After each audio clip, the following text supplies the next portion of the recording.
Amaranantsika ny tontolon'ny baolina kitra dia niseho eny Kianja no tanterahana tao amin'ny Anjale Stadium Maurice androany tolakandro tokoa ny lalao miverina amin'ny savaranando ny fiadinan'ny tompon-daka ny Afrika Isatarika taranja baolina kitra, lalao izay nihaonan'ny ekipan'ny Fosa Junior FC Solitena Malagasy sy ny ekipan'ny Pamplemousse SC avy any amin'ny Nosy Maurice. Maro amintsika no efa mangitakitaka hoe nanahoana ny vokatra tamin'izany lalao miverina izany. Tsy aivana fa nandresy tamin'ny Renault ny ekipan'ny Fosa Junior FC nandritra ny lalao mandrosina tao tany amin'ny Kianja Rabe Mananjara ny Sabotsy 10 Aogositra lasa teo, ary ao anatin'ity fanadihadiny ity ary ny vokatra izay lalao miverina izay.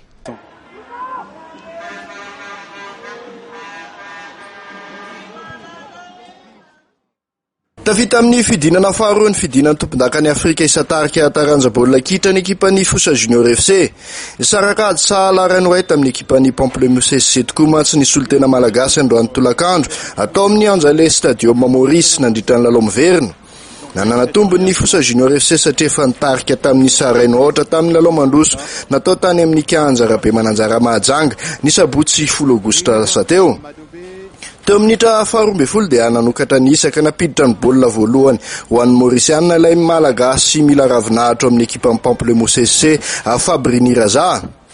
Taorin'izay dia nanindry tanteraka ka nibody tany amin'ny tany Mauriciana ny Solitena Malagasy saingy tsy navita nanasala ny isa mihitsy ny alohan'ny fialan-tsasatra. Nijanona ho Renault ihany ny isa arak'izany ny alohan'ny fialan-tsasatra teo amin'izay fizaram-potoana voalohany izay.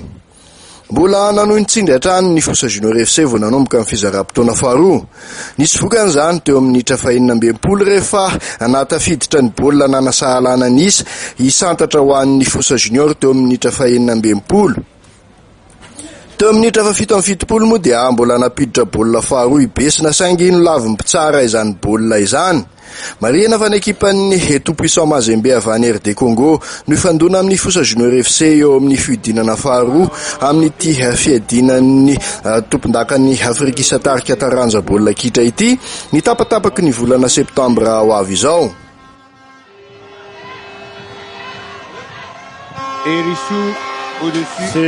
C'est audacieux à part